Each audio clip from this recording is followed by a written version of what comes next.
primera epístola del apóstol Pablo a Timoteo. Esta carta, junto con segunda Timoteo y Tito, pertenecen a un grupo de cartas que en el siglo XVIII se les llamó epístolas pastorales. Epístolas pastorales. Y la razón por la cual estas cartas fueron bautizadas con ese título es porque ellas contienen una serie de consejos que son eminentemente pastorales. Sin embargo, hay algunas personas que han objetado esta designación porque dicen que es inadecuada. En primer lugar, porque Tito y Timoteo, aunque desempeñaron ciertas labores que fueron eminentemente pastorales, ellos no eran pastores en el mejor sentido del término. Ellos eran delegados apostólicos. Es decir, ellos poseían una autoridad que era un poquito mayor que la de un pastor común. Cuando Pablo enviaba a Tito o a Timoteo a cierto lugar para desempeñar cierta función, ellos en ese momento estaban obrando con la autoridad del apóstol Pablo. Eran delegados apostólicos.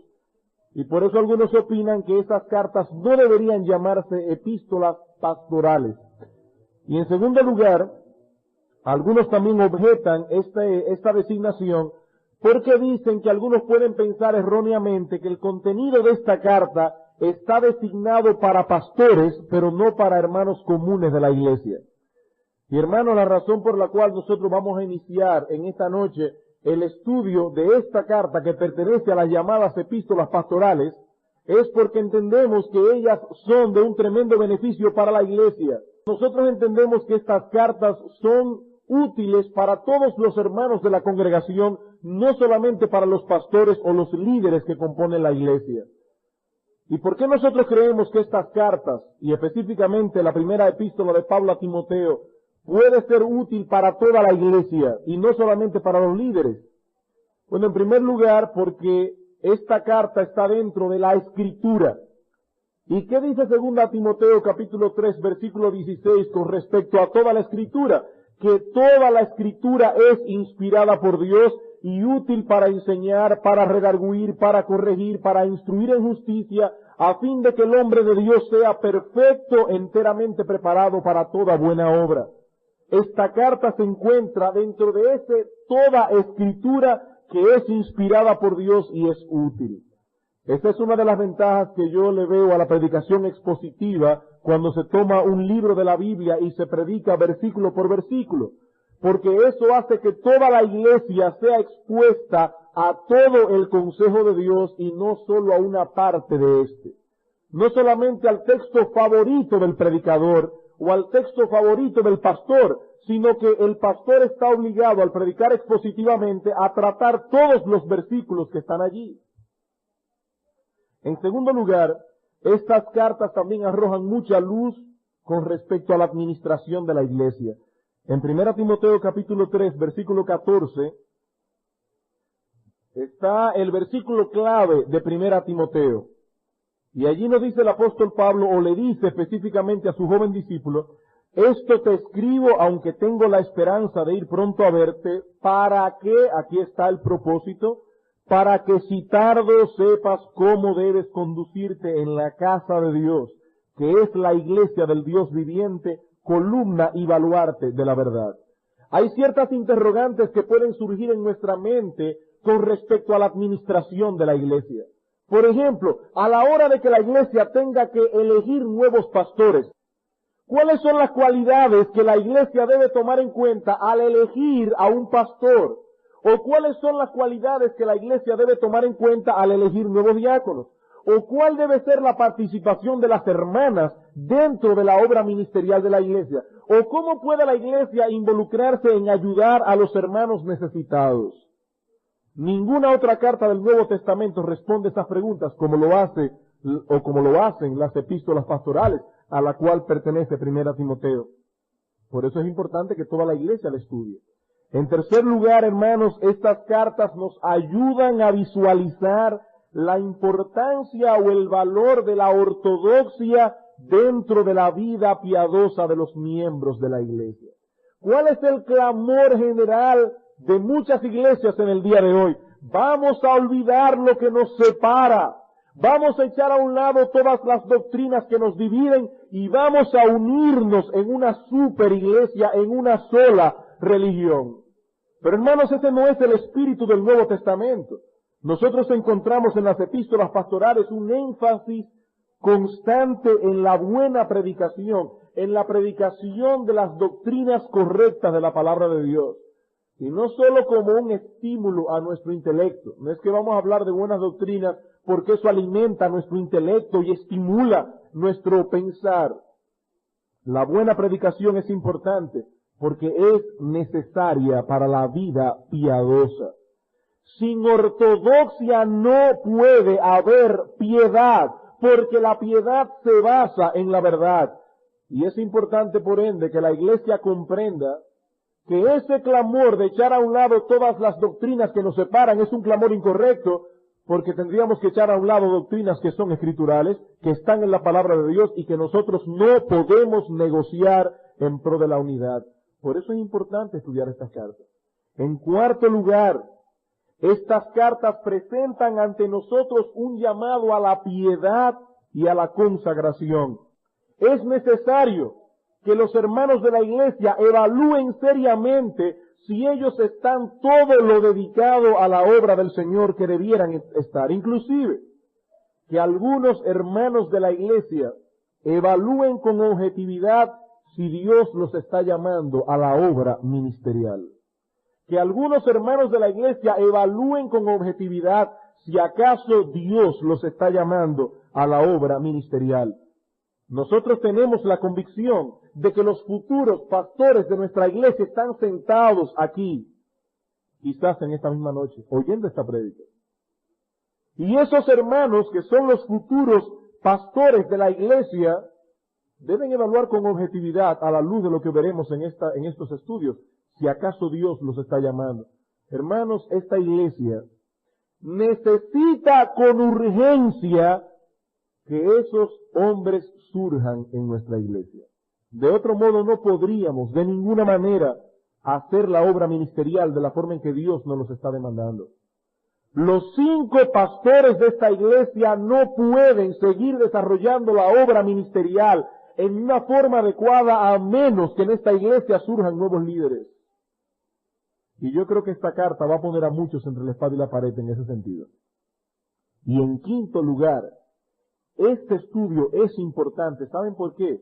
Porque esta carta servirá de marco de referencia para que los líderes actuales de nuestra iglesia se evalúen sus ministerios. Y cuando yo hablo de líderes actuales de la iglesia, yo no me estoy refiriendo únicamente a los 5 pastores de la iglesia. Me estoy refiriendo a los diáconos. Me estoy refiriendo a los profesores de escuela dominical, me estoy refiriendo a los monitores de la sociedad de jóvenes, me estoy refiriendo a todo hermano que en una forma u otra esté desarrollando algún tipo de ministerio dentro de la iglesia, a los hermanos que cantan en el Orfeón, a los hermanos que cantan en eternidad. Cualquier tipo de ministerio es necesario que los hermanos líderes de la iglesia se evalúen a la luz de esta carta. Vamos a Lucas un momento, capítulo 6, versículo 40. Un texto que Gamal mencionó esta mañana, pero que es pertinente en el contexto de lo que estamos diciendo. Lucas capítulo 6, versículo 40. Dice el Señor aquí, el discípulo no es superior a su maestro. Todo hermano que ministra en la iglesia debe saberse ese texto de memoria. El discípulo no es superior a su maestro, más todo el que fuere perfeccionado será como su maestro. En otras palabras, una iglesia nunca va a ser más espiritual ni más madura que los líderes que la componen. Y por eso es importante que los líderes de la iglesia constantemente estén evaluando sus vidas, constantemente, y si sienten que ellos no llenan la medida que se encuentra en estas cartas, deben abandonar el ministerio o arreglar sus vidas. El discípulo no es superior a su maestro. Y cuando los hermanos de la iglesia comienzan a crecer, comienzan a madurar y alcanzan lo máximo que ellos pueden alcanzar, van a ser iguales a sus líderes. Van a ser iguales a sus líderes. ¿Qué peso más tremendo pone ese principio en la vida de tu hermano que esté ministrando en esta congregación? Por eso estas cartas son importantes, porque ayudan a los hermanos de la iglesia que están en el liderato a evaluarse a la luz de lo que enseñan estas epístolas. Es por estas razones, hermanos, que nosotros creemos que el estudio de la primera carta de Pablo a Timoteo, versículo por versículo, texto por texto, es pertinente para nuestra iglesia, sobre todo en este momento preciso de su historia como congregación. En este momento preciso de su historia como congregación. Pero antes de pasar a estudiar el contenido de una carta, es necesario conocer ciertos detalles que nos ayudarán en la comprensión de dicha carta, tales como su trasfondo histórico, quién fue su autor, quién es su destinatario, y es precisamente eso lo que vamos a estudiar esta noche. Vamos a leer 1 Timoteo capítulo 1, versículos 1 y 2, que es el texto que vamos a estudiar esta noche. El mensaje de hoy se titula Cierto discípulo llamado Timoteo. 1 Timoteo capítulo 1, versículos 1 y 2.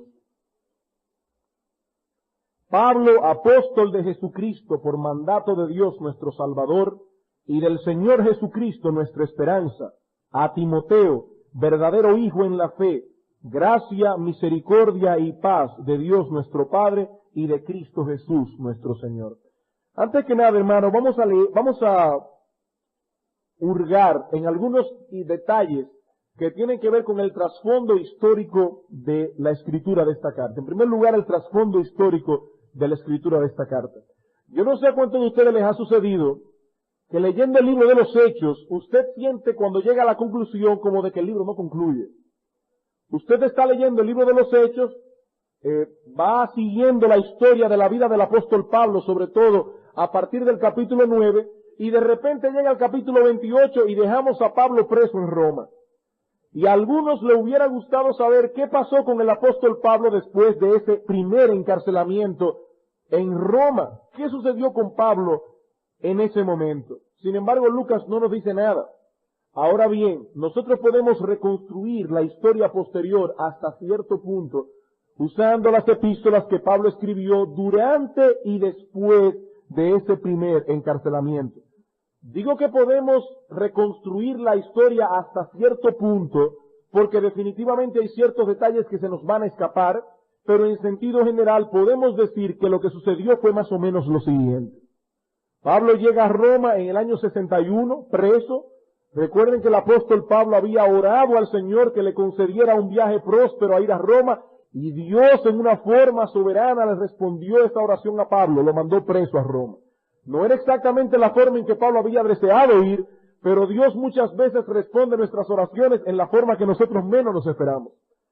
Ahora, de todas formas, fue bueno que lo mandara preso, porque Pablo tenía muchos enemigos y así Dios le puso gratis muchos soldados a custodiarlo. Así que Dios es sabio. Pero Pablo llega a Roma en el año 61 después de Cristo, y en el año 63 es excarcelado. O sea, no encontraron nada por qué mantenerlo preso allí, y Pablo es excarcelado. Inmediatamente Pablo es excarcelado en el año 63, noten, un año antes del incendio famoso aquel, cuando aparentemente Nerón le pegó fuego a Roma y culpó a los cristianos, y los cristianos fueron perseguidos. Un año antes de ese suceso, Pablo sale de Roma y se dirige hacia el Asia Menor, pero al pasar por Creta, la isla de Creta, deja a Tito allí. ¿Para qué? Para que Tito se encargue de terminar de organizar las iglesias que habían sido fundadas previamente en Creta. De Creta el apóstol se dirige al Asia Menor, específicamente a la ciudad de Éfeso, donde Timoteo se encuentra con él. Al llegar a Éfeso, Pablo se da cuenta que hay muchos problemas en las iglesias de esa ciudad, debido a que los falsos maestros estaban tratando de introducir herejías dentro de la congregación. En ese sentido, podemos decir que las profecías que Pablo dio antes con respecto a esa iglesia se estaban cumpliendo. Vayan conmigo a Hechos, capítulo 20. Hechos, capítulo 20. El apóstol Pablo había profetizado que los falsos maestros iban a tratar de minar la iglesia de Éfeso. En Hechos capítulo 20, el apóstol Pablo se reúne con los ancianos de la iglesia de Éfeso antes de partir y les dice en el versículo 28, Por tanto, mirad por vosotros y por todo el rebaño en que el Espíritu Santo os ha puesto por obispos, para apacentar la iglesia del Señor, la cual Él compró con su sangre. Porque yo sé que después de mi partida entrarán en medio de vosotros lobos rapaces que no perdonarán al rebaño, y que de vosotros mismos se levantarán hombres perversos que hablen cosas perversas para arrastrar tras sí a los discípulos. Pablo había profetizado a los hermanos ancianos de la iglesia de Éfeso: yo sé que después de mi partida los falsos maestros tratarán de minar esta congregación. Y cuando Pablo llegó a Éfeso después de su escarcelamiento en el año 63, se encontró con que esta profecía se estaba cumpliendo en la iglesia. Por esa razón, Pablo decide dejar a Timoteo en Éfeso para que tratara de corregir esta situación. Vayamos a 1 Timoteo, otra vez, 1 Timoteo capítulo 1, versículos 3 y 4. Pablo le rogó a Timoteo que se quedara en Éfeso, que no siguiera con él. De manera que Timoteo tratara de corregir esa situación. Dice: como te rogué, 1:3, que te quedases en Éfeso cuando fui a Macedonia, para que mandases a algunos que no enseñen diferentes doctrinas, ni presten atención a fábulas y genealogías interminables que acarrean disputas más bien que edificación de Dios, que es por fe. Así te encargo ahora. Pablo quería irse de Éfeso para Macedonia, pero le pide a Timoteo que se quede en Éfeso para corregir esta situación. De Éfeso se va solo a Macedonia. Él esperaba regresar pronto a Éfeso, pero él no estaba seguro de que pudiera de cumplir ese propósito. Por eso le dijo en el texto que leímos anteriormente: yo tengo esperanza de ir pronto a verte, pero como yo no estoy seguro de que ese propósito se pueda cumplir, por eso te mando esta carta. O sea, que en el año 63 después de Cristo, estando solo en Macedonia, posiblemente en la ciudad de Filipos, el apóstol Pablo envió dos cartas muy similares: primera a Timoteo y Tito. Primera a Timoteo y Tito. ¿Y con qué propósito envió Pablo esta carta específicamente primera a Timoteo? Como le decía, los falsos maestros estaban tratando de minar esta iglesia, y por otra parte tenemos al pobre Timoteo tratando de corregir esta situación. ¿Y quién era Timoteo? Como veremos más adelante, un individuo sumamente joven, enfermizo y tímido, que necesitaba con urgencia una carta que le sirviera de estímulo para la difícil labor que Pablo le había encomendado. Por tanto, ¿cuál es el propósito primordial de 1 Timoteo? El doctor Hendrickson nos dice básicamente que 3. Primero, fortalecer el espíritu de Timoteo. Timoteo necesitaba ser alentado. En segundo lugar, impartir orientación en el crítico conflicto que se estaba desarrollando en la iglesia con respecto a los herejes. Y en tercer lugar, dar órdenes para la conducta apropiada en el culto público. Guarden en sus mentes esos 3 propósitos, porque los estaremos viendo durante toda la epístola. Fortalecer el espíritu de Timoteo, enfrentar la situación crítica de la herejía y en tercer lugar impartir órdenes apropiadas para la conducta en el culto público. Bien, hermano, habiendo visto ese trasfondo histórico general rápido de 1 Timoteo, pasemos a ver quién es su autor. ¿Quién es su autor? Como toda carta de aquella época, hoy nosotros decimos: estimado fulano de tal, espero que te sienta bien, etcétera, y al final tú firmas: con sincero amor fulano de tal. En las cartas de la época de Pablo no era así. Se comenzaba con el remitente, luego el destinatario, y finalmente venía un deseo del remitente al destinatario antes del cuerpo de la carta. Y eso es lo que vemos aquí. ¿Qué dice el capítulo 1, versículo 1? Dice: Pablo, apóstol de Jesucristo, por mandato de Dios nuestro Salvador y del Señor Jesucristo nuestra esperanza. ¿Quién es el remitente de esta carta? El apóstol Pablo. Pero aquí hay algo que nos llama tremendamente la atención, tremendamente.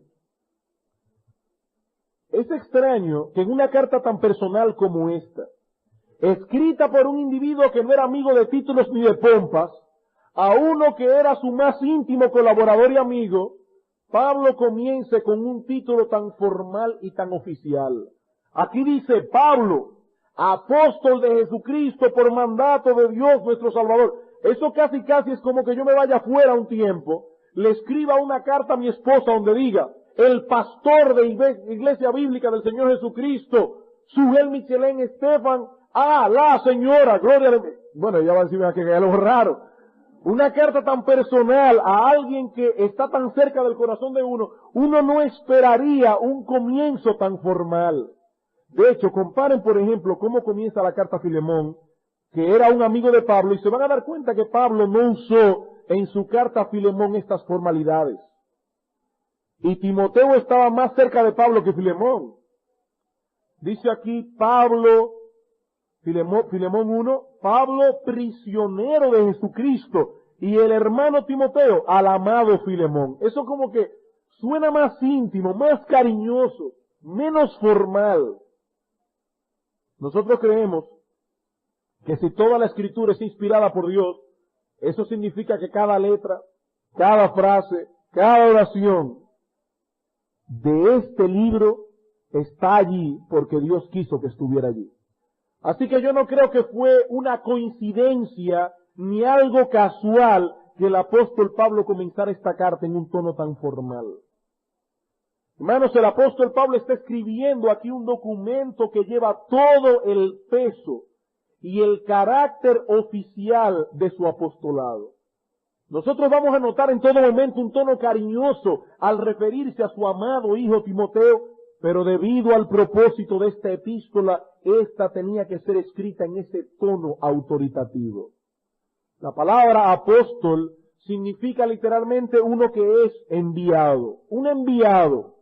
Y en el Nuevo Testamento se usa para designar a ese grupo de 12, incluyendo al apóstol Pablo, los cuales tendrían la autoridad de aquel que lo envió, en este caso el Señor Jesucristo. Por eso Pablo dice, Pablo, apóstol de Jesucristo. Es decir, alguien que ha sido enviado y comisionado por Cristo, y alguien que consecuentemente posee una autoridad delegada por él.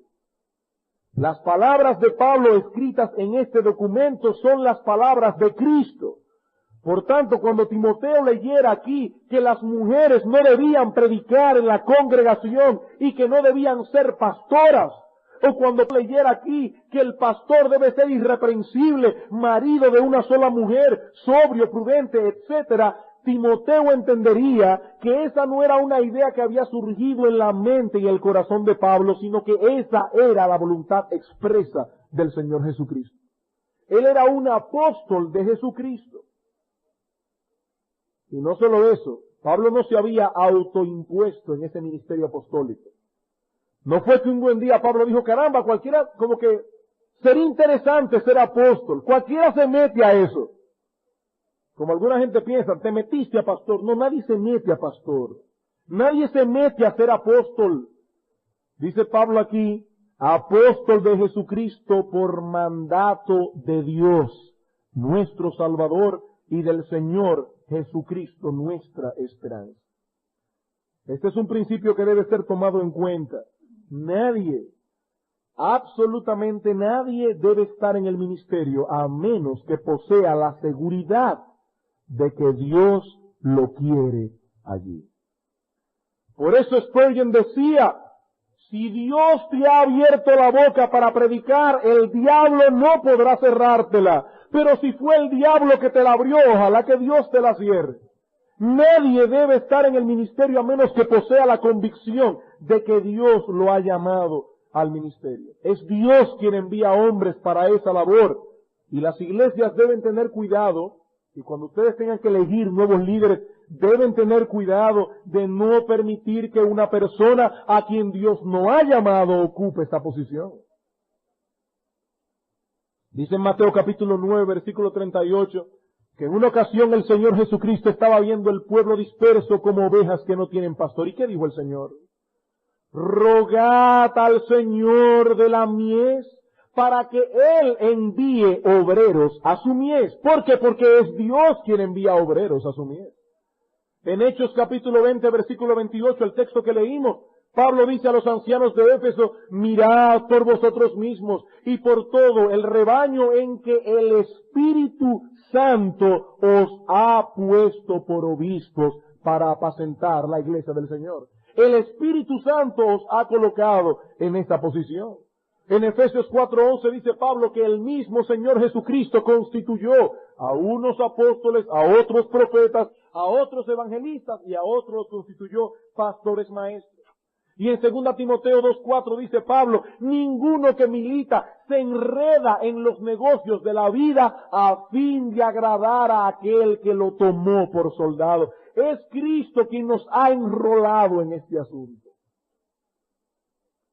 Por eso cuando un individuo se autopone como pastor en una iglesia, ese individuo será un vehículo de maldición para muchos. Cuando Dios vio en la época de Jeremías a muchos líderes que se habían autoimpuesto en el ministerio, ¿qué le dijo Dios a esos líderes a través del profeta Jeremías? He aquí dice Jehová, yo estoy contra los que profetizan sueños mentirosos y los cuentan y hacen errar a mi pueblo con sus mentiras y con sus lisonjas. Y oigan esto, yo no los envié, ni les mandé, y ningún provecho hicieron a este pueblo. Dice Dios, yo no envié a esos hombres, yo no les mandé que predicaran, y como yo no los envié ni les mandé, ningún provecho hicieron a este pueblo. Ahora, no me malentiendan, ese llamamiento viene de Dios al ministerio, pero la iglesia tiene que confirmar ese llamamiento. Nosotros no creemos por la Escritura que nadie puede mandar a una iglesia, a un pastor que la iglesia no desee. La iglesia tiene que confirmar el llamamiento de ese hombre. Y ese principio lo vemos claramente expresado en la Escritura. No tenemos tiempo para desarrollarlo en la noche de hoy, ni nos interesa para este momento porque lo veremos más adelante. Pero noten, por ejemplo, en Hechos capítulo 6, cuando había un problema de las esposas de las viudas de los griegos que eran desatendidas, ¿qué dijo Pedro o los apóstoles a los hermanos que estaban reunidos allí? Escojan de entre ustedes varones piadosos, llenos de sabiduría y de fe, para que ellos desempeñen este ministerio. Escójanlo de entre ustedes. Y en Hechos capítulo 13, cuando Dios llamó a Pablo al ministerio, Dios no le dijo a Pablo, Pablo, yo te envío al ministerio. ¿Qué dijo Dios? Dice la Biblia que en Antioquía estaban reunidos los hermanos y que el Espíritu Santo le dijo a la iglesia, apartadme a Saulo y a Bernabé para la obra que los he llamado. Cuando un hombre es llamado por Dios al ministerio y Dios les da los dones necesarios para desempeñar la labor ministerial, la iglesia tiene que darse cuenta de ello.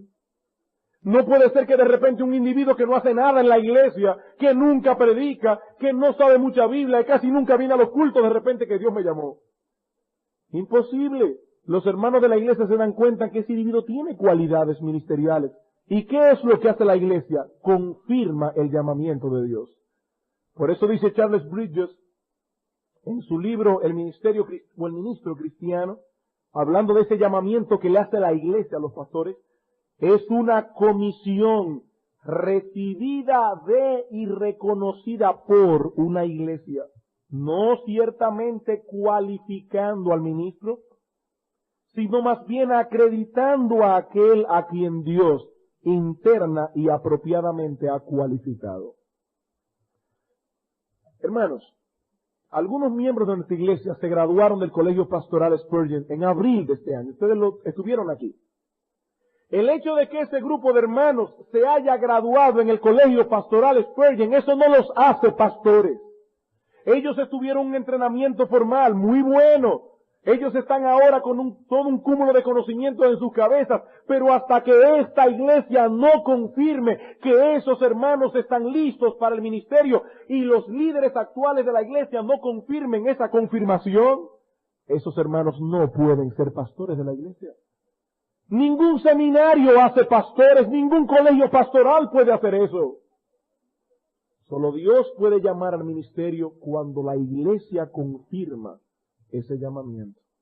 Cuando la iglesia confirme ese llamamiento. Por eso Pablo dice aquí, Pablo, apóstol de Jesucristo, por mandato de Dios nuestro Salvador y del Señor Jesucristo nuestra esperanza. Y no quisiera pasar por alto algo incidental que vemos en este texto, y es que Pablo compara a Dios el Padre igual que Jesucristo en autoridad. Pablo dice aquí, este llamamiento me vino del cielo y fue firmado por Dios el Padre y por Dios el Hijo. Fue un solo mandato emitido por ambos porque nuestro Señor Jesucristo es Dios. Dios el Padre, quien planeó nuestra salvación, por eso dice aquí Dios nuestro Salvador. Y Dios el Hijo, en quien están amparadas todas nuestras esperanzas, comisionaron a Pablo para el ministerio apostólico.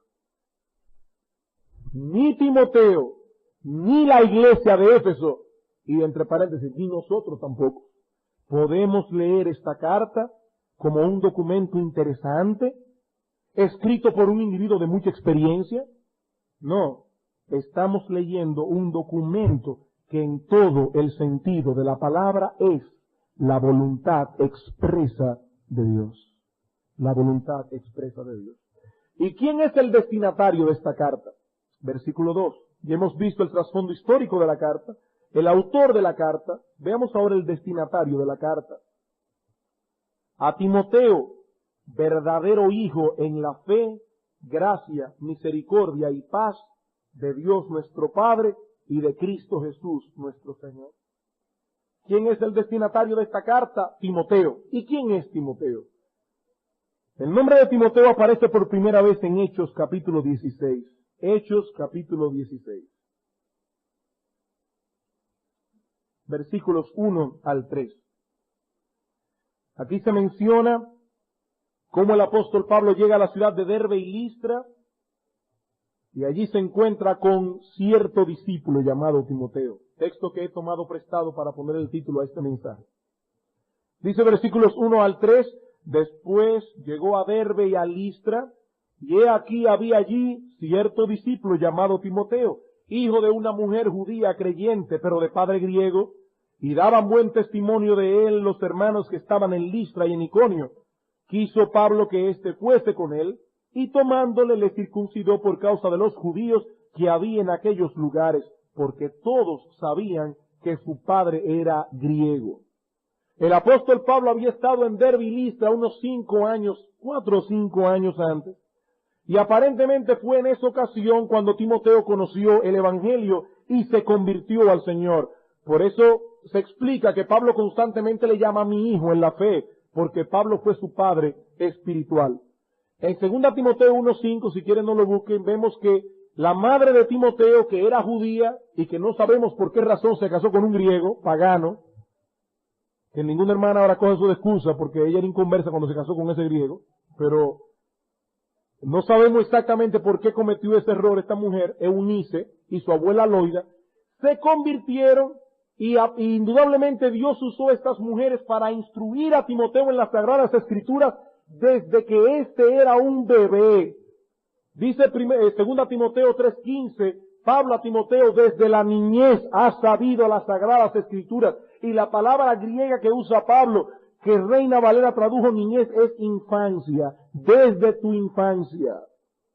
Hay hermanas que preguntan, ¿desde qué edad debo yo comenzar a educar a mi hijo en la palabra de Dios? Desde que está en el vientre tuyo.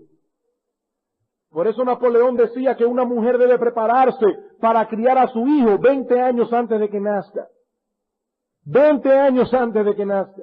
Desde que tu bebé está en tu vientre, comienza a prepararte tú en la Escritura, porque óyeme bien, madre, es verdad que el padre tiene la responsabilidad de ser la cabeza espiritual del hogar, pero ese niño va a pasar más tiempo contigo y es tu responsabilidad hacer como Eunice hizo con Timoteo, desde la infancia educarlo en las Sagradas Escrituras. Como dice ese texto aquí, cuando Pablo llegó a Derbe y a Listra 5 años después, ya todos los hermanos daban buen testimonio de Timoteo. Así que Pablo quiso que este discípulo se le uniera en la labor misionera que ellos estaban realizando. A partir de ese momento comenzaría una relación muy especial, de profunda amistad entre el apóstol Pablo y Timoteo, de modo que podemos decir con certeza que Pablo no tuvo ningún amigo ni compañero de milicia más cercano que este discípulo que encontramos aquí. Lo aleccionador de todo esto es que si estudiamos las características de Timoteo en el momento en que Pablo se fijó en él, uno se preguntaría, ¿y qué fue lo que Pablo le encontró a ese joven que quiso que él se fuera con él en la labor ministerial. ¿Acaso era Timoteo ese tipo de persona que desde que uno lo ve, uno dice que tienen madera de líderes? ¿O poseía Timoteo una personalidad fuerte y agresiva, de modo que pudiera ir a la par con la personalidad del apóstol Pablo? ¿O es que acaso Timoteo era un individuo de experiencia que podía ser de ayuda a Pablo en un momento que surgiera algún tipo de conflicto? Cuando nosotros estudiamos a este discípulo nos damos cuenta que era todo lo contrario.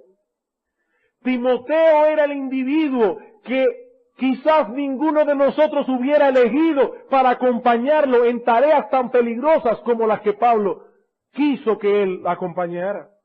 En primer lugar, Timoteo era demasiado joven, demasiado joven. Cuando Pablo escribió 1 Timoteo, le dice en el capítulo 4, versículo 12, ninguno tenga en poco tu juventud. Eso no significa, para que nadie vaya a malentender, que Timoteo era un adolescente cuando Pablo le escribió la primera carta. Pero eso quiere decir que su edad oscilaba entre 30 y 40 años. Porque en la época de Pablo, un hombre de 40 años era joven. ¡Qué bueno!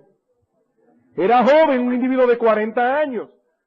Si tomamos en consideración que 1 Timoteo fue escrita unos 12 o 13 años después de Hechos 16, entenderemos que cuando Pablo se fijó en Timoteo tenía entre 20 y 30 años de edad, posiblemente como 25. Era un joven tierno de 25 añitos de edad. Y recuerden que Pablo a este momento tenía unos 50 años. O sea que Pablo, el increíble apóstol Pablo de 50 años de edad, quería que este joven de 25 fuera su íntimo amigo, su mano derecha. Yo quiero que los hermanos jóvenes, varones de 25 años de esta iglesia, se pregunten si Pablo viniera aquí, ¿en cuál de ustedes se fijaría para que fuera su mano derecha o su compañero de milicia? Porque Timoteo tenía 25 años de edad.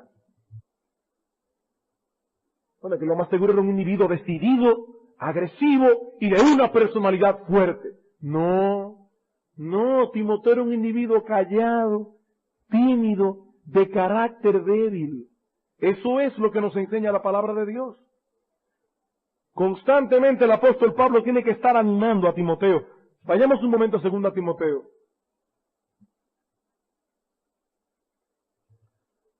En 2 Timoteo capítulo 1 versículos 6 al 8 dice, por lo cual te aconsejo que avives el fuego del don de Dios que está en ti por la imposición de mis manos, porque no nos ha dado espíritu de cobardía, y la palabra griega puede traducirse espíritu de timidez, sino de poder, de amor y de dominio propio. Por tanto, no te avergüences de dar testimonio de nuestro Señor, ni de mí, preso suyo. Timoteo, no te avergüences. Capítulo 2, versículo 1. Tú pues, hijo Timoteo, esfuérzate en la gracia de Dios que es en Cristo Jesús. Capítulo 3, versículo 14. Pero persiste tú en lo que has aprendido. 1 Corintios, capítulo 16, versículo 10.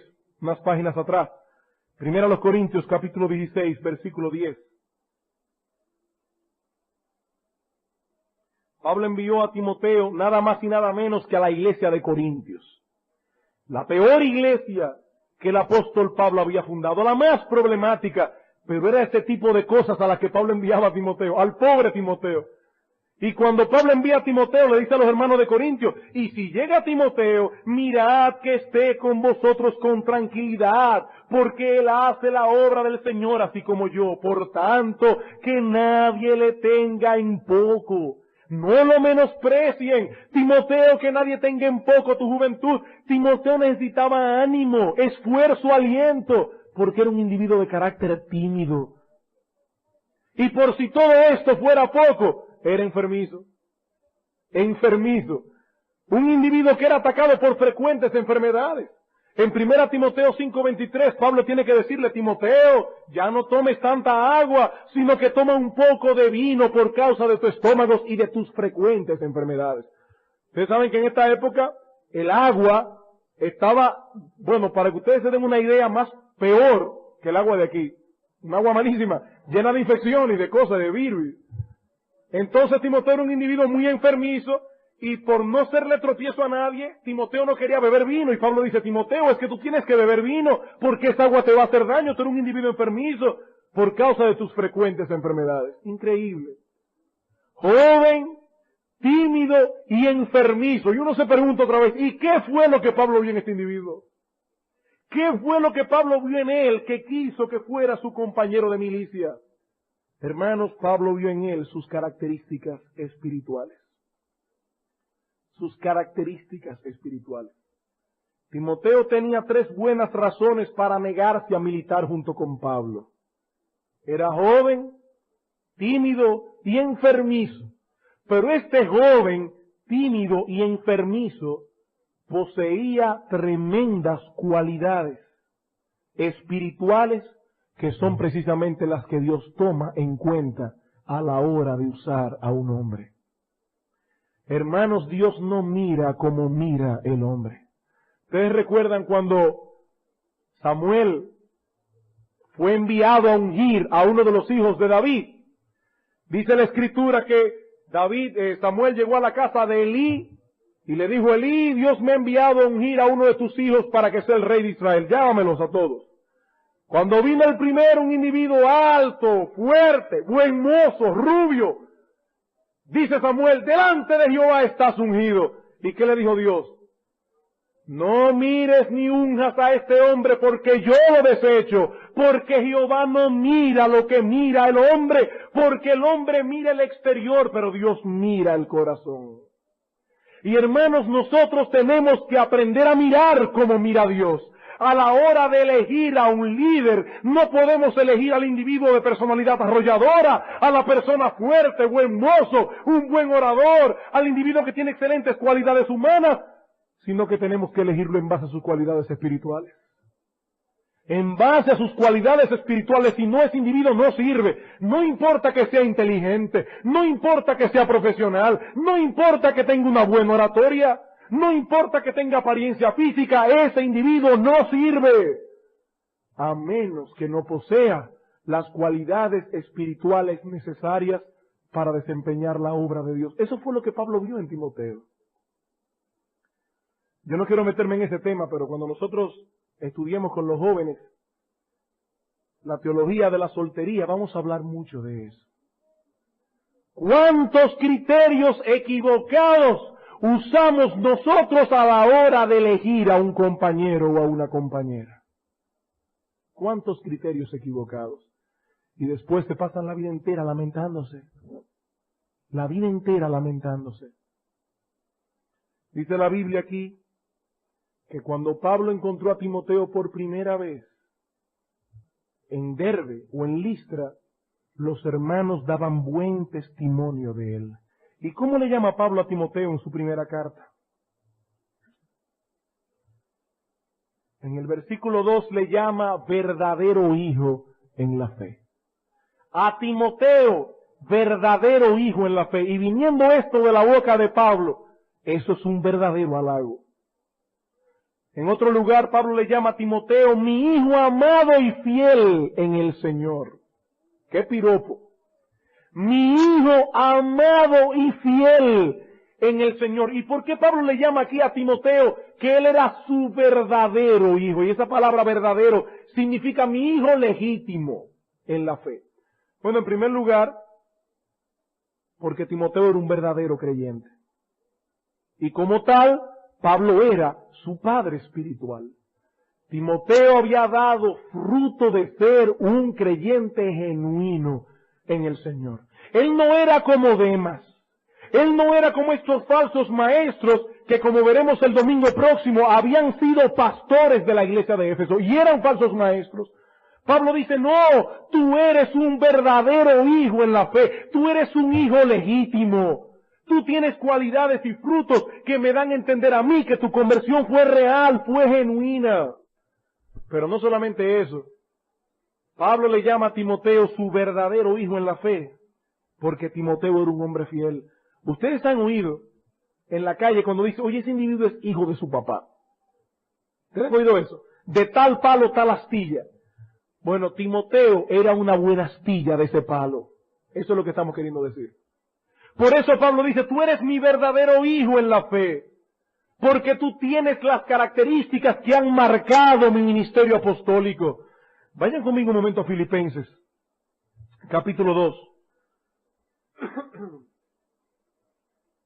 Filipenses capítulo 2, versículo 19 al 22. En este texto Pablo incluye una declaración sorprendente acerca de Timoteo, sorprendente. ¿Qué dice Pablo de Timoteo aquí? Espero en el Señor Jesús enviaros pronto a Timoteo, para que yo también esté de buen ánimo al saber de vuestro estado. Y oigan esto. Pues a ninguno tengo del mismo ánimo, y que tan sinceramente se interese por vosotros, porque todos buscan lo suyo propio, no lo que es de Cristo Jesús. Pero ya conocéis los méritos de Él, que como hijo a padre ha servido conmigo en el Evangelio.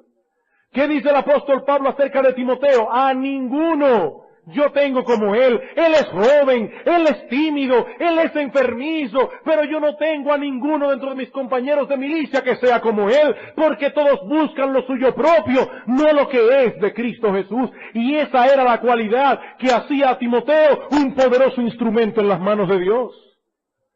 Y suplía todas sus deficiencias humanas, todas sus deficiencias humanas de personalidad, de carácter y aún hasta físicas. Hermanos, aquí está la razón principal por la cual muchos de nosotros, los creyentes, no somos usados por el Señor como podríamos ser usados. Estamos demasiado preocupados por nuestros propios asuntos. ¿Sabes una cosa? Tú estás enmarcado en ese texto. Cuando ahí dice todos buscan lo suyo propio, no lo que es de Cristo Jesús, toda la iglesia está enmarcada en ese texto, porque solamente hay dos grupos, los que buscan lo suyo propio y los que buscan los de Cristo Jesús. La pregunta mía es, ¿en cuál de los dos grupos estás tú? ¿En los que están demasiado preocupados por sus propios asuntos o en aquellos que han hecho del reino de Dios la principal prioridad en su vida? Timoteo era joven, tímido y con una contextura física débil, pero poseía una cualidad o una ambición que permitía que Dios lo usara a plena capacidad. Los asuntos del reino de Dios eran más importantes que sus propios asuntos. Los asuntos del reino de Dios eran más importantes que sus propios asuntos.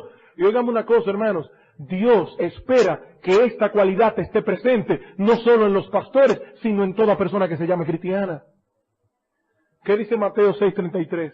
Buscad primeramente el reino de Dios y su justicia, y todas estas cosas os serán añadidas. Y Dios no le dijo eso, o Cristo no le dijo eso a los pastores, se lo dijo a todos los discípulos.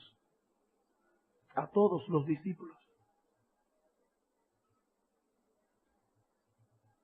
Yo no pienso que para que un hermano sea fiel, debe ser pastor de la iglesia. Hay hermanos que tienen esa mala concepción de que si un hermano es fiel, debe ser pastor. Y si es ultra super fiel, debería irse al África del Norte a predicar el Evangelio. Pero hermanos, ese concepto no es bíblico. Dios necesita ingenieros que sean fieles. Dios necesita abogados que sean fieles, sobre todo abogados. Dios necesita médicos que sean fieles. Dios necesita hombres en todas las esferas de la vida que sean fieles. Pero déjame decirle algo. Todo hermano fiel, sobre todo varón, alguna vez en su vida se ha preguntado con seriedad si acaso Dios no lo ha llamado al ministerio. Y la única razón por la cual un hermano varón no debe estar en el ministerio es porque sabe con seguridad que Dios no le ha concedido ese tremendo privilegio. Pero si somos de esos que no pensarían nunca abandonar su profesión o su carrera universitaria o su posición económica por causa del servicio al Señor, tú no eres de los fieles. No hay que ser pastor para ser fiel, pero un hombre fiel estaría dispuesto a dejarlo todo en el momento que Dios se lo pida por un privilegio tan grande como ese. Y esa era la característica que tenía Timoteo. Todos buscan lo suyo propio, pero no lo que es de Cristo Jesús. Y hermanos, yo no estoy hablando a los jóvenes de 18 años de nuestra iglesia. A veces los hermanos hombres de la iglesia que tienen una vida ya formada, piensan que ese asunto del ministerio es para los jovencitos de la iglesia. Y en esta iglesia tenemos el problema de que todos los pastores son jóvenes, y pienso que hasta eso podría ser un problema para muchos, que piensan que eso es para jóvenes, que todavía no han quemado etapas en su vida, pero un hombre tan serio, tan respetable como yo, que tiene un negocio ya formado, ¿cómo se va a poner a pensar en esas cosas? ¡Qué buen dúo! Timoteo con 25, Pablo con 50. Aquí no se está excluyendo a nadie. Es que todo hombre fiel debe preguntarse, ¿a dónde me quiere Dios en la iglesia del Señor? Lo que pasa es que ser usado por el Señor tiene un precio muy alto, un precio demasiado alto. Es el sacrificio de nuestro tiempo. Y no estoy hablando a pastores, estoy hablando a todos los hermanos de la iglesia, a unas hermanas que quieren servirle al Señor y ser usadas por Él. Eso implica el sacrificio de nuestros intereses, el sacrificio de nuestro tiempo, el sacrificio de nuestras metas, el sacrificio de nuestros planes, de nuestro dinero, de nuestro sueño, de nuestro descanso, de nuestra privacidad. Eso implica sacrificio. Y por eso muchos quisieran tener el poder que los grandes hombres de Dios tuvieron, pero no quieren pagar el precio que ellos pagaron. Cuando Pablo dice aquí, a ninguno tengo del mismo ánimo y que tan sinceramente se interese por vosotros, esa palabra es muy interesante, porque es exactamente la misma palabra que utiliza el Señor Jesucristo en Mateo 6, cuando dice, no os afanéis por vuestra vida. No os afanéis por qué habéis de comer, o qué habéis de beber, o qué habréis de vestir, o por la situación económica del país. No os afanéis por esas cosas, pero dice aquí, sí afánate por el bienestar espiritual de los hermanos, porque en esas cosas estaba afanado Timoteo. Hermano, déjame preguntarte, ¿en qué está puesto tu afán? ¿Cuál es tu afán? ¿Tener un nombre? ¿Una posición? ¿Dinero? ¿Estatus? ¿Comodidad? Entonces, hermano, tú no puedes ser un instrumento en las manos de Dios. Tú no puedes ser un instrumento en las manos de Dios. Timoteo no era de ese tipo de hombres, y por eso Dios suplió en mucho sus debilidades naturales. En mucho. Dios era la fuente de gracia para Timoteo. Por eso Pablo, en la salutación a Timoteo, en vez de desearle que su ministerio progrese y todas esas cosas, noten lo que dice en 1:2, 1 Timoteo 1:2. A Timoteo, verdadero hijo en la fe, gracia, misericordia y paz de Dios nuestro Padre y de Cristo Jesús nuestro Señor. La gracia de Dios es la fuente de la cual emanan todas las bendiciones de Dios, mientras que la paz es el resultado que obtiene el creyente al estar amparado o sumergido en esa fuente de gracia. Por eso siempre en las salutaciones Pablo dice, gracia y paz sean a vosotros de Dios nuestro Padre y del Señor Jesucristo. Ahora bien, la gracia y la paz en las salutaciones de Pablo la hemos estudiado antes. Pero aquí hay una palabra que quiero notar y es la palabra misericordia. Y la quiero hacer resaltar porque Pablo incluye la palabra misericordia solamente en la salutación a Timoteo. Pablo escribió por lo menos 12 cartas del Nuevo Testamento. Y en todas las cartas dice gracia y paz. Pero solo cuando escribió 1 y 2 Timoteo incluyó la palabra misericordia. Y uno se pregunta, ¿por qué? ¿Por qué? Hermanos, porque Timoteo necesitaba la gracia de Dios que lo capacitaba. Necesitaba la paz de Dios. Pero Timoteo, por encima de todas las cosas, necesitaba la misericordia de Dios.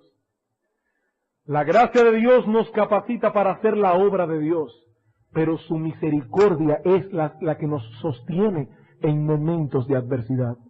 La gracia nos capacita con cualidades para ministrar, pero solo es la gracia de Dios la que permite que nosotros permanezcamos fieles en el ministerio en medio de la adversidad. Y si había algo que Timoteo necesitaba y mucho, era la misericordia de Dios. Ustedes se imaginan a este pobre muchacho, tímido, enfermizo, enfrentando solo en Éfeso a estos leones que estaban tratando de devorar la iglesia de Dios. Indudablemente Timoteo necesitaba la misericordia divina. Pero hermanos, qué alentador y qué bueno es saber que así como Dios es una fuente inagotable de gracia y de paz, también es una fuente inagotable de misericordia. Él capacita para el ministerio, no solo dándonos los dones necesarios, sino también supliendo nuestras debilidades humanas. ¿Cuál es el problema nuestro? Ser fiel. El problema nuestro es ser fiel. Es poner en segundo lugar nuestros intereses personales y poner en su prioridad correcta el reino de Dios y su justicia. Yo creo que Dios está haciendo una obra muy grande en medio nuestro por su gracia, una tremenda obra de gracia en esta iglesia, por su bondad. Pero se necesitan urgentemente hombres y mujeres que tengan esta misma disposición que vemos en este discípulo llamado Timoteo, urgentemente.